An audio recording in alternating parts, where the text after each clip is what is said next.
Sa gitna ng kalsada, ako'y nakatayo. Hindi para maghingi, kundi para mag-abot ng totoo. Di ako artista, hindi rin politiko. Ako'y simpleng alagad, dala ang salita ng Diyos na buhay at totoo. Hawak ang mikropono, tila ba'y sigaw kong hampas ng alon. Maasa na bawat salitang lumalabas ay magbibigay gising sa pusong natutulog at espiritong nanlalamig. Repent, for the kingdom is near. Hindi ito threat, kundi paanyaya ng pag-ibig na wagas at sincere.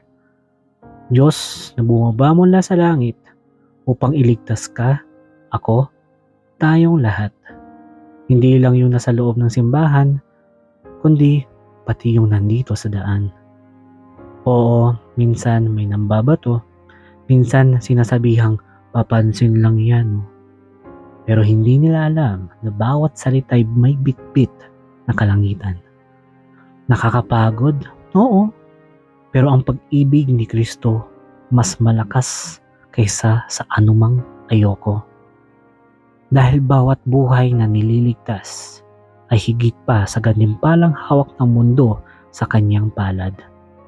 Sa gitna ng traffic, sa init ng araw o lamig ng gabi, ang boses ko'y hindi para sa palakpakan, kundi para sa kaluluwang gustong abutin ng kaligtasan.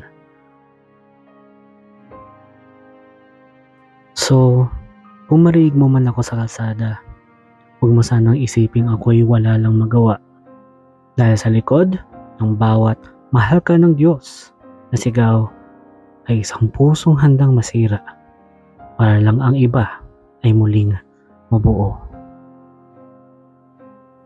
Alam kong nabansagan na kami. Mga istorbo, mga siraulo, mga nagmamagaling.